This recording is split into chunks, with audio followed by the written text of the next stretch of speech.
Hey guys, tonight we wander along the spine of ancient China's greatest defensive masterpiece, high above sleeping valleys, where the wind hums like it's guarding secrets of its own.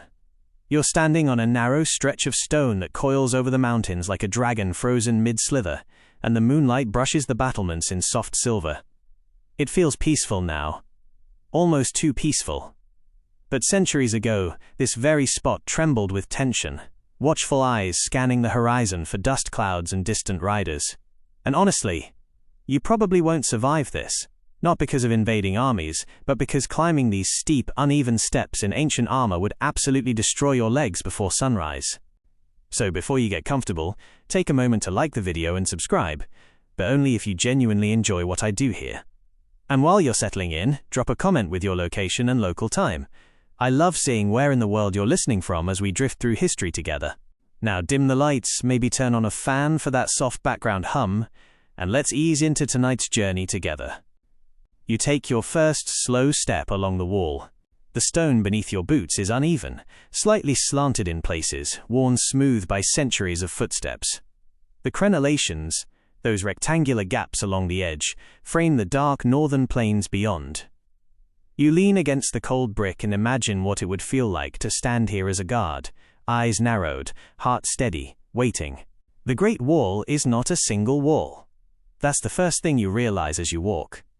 It is a system, a network, a layered defense built, rebuilt, and reinforced across different dynasties. Historical fact: when measured in full, including natural barriers like mountains and rivers, the wall system stretches over 21,000 kilometers. That number alone feels unreal. It's not just architecture. It's ambition carved into geography. You glance down the ridgeline. The wall follows the mountains as if it grew from them. Builders didn't force it across flat land unnecessarily. They used the terrain itself as a defensive ally. Steep cliffs became natural shields. Narrow passes became choke points. In some areas, the mountains were so steep that the wall simply crowned the ridges like a stone spine, letting gravity do half the defending.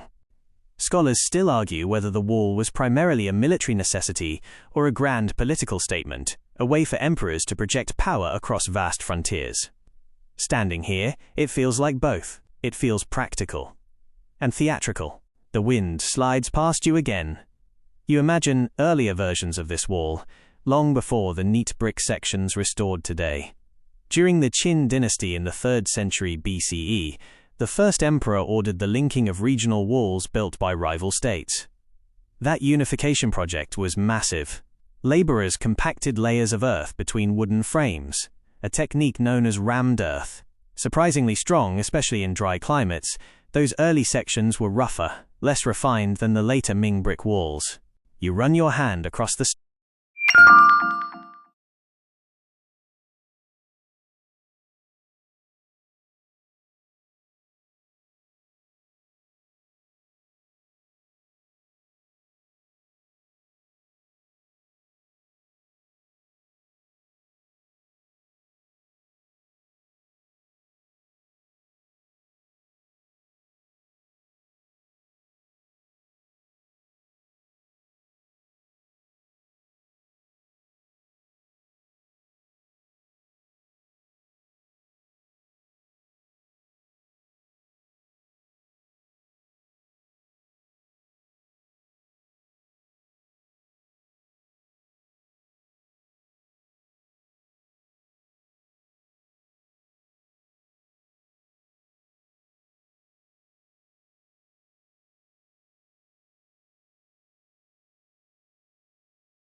stone.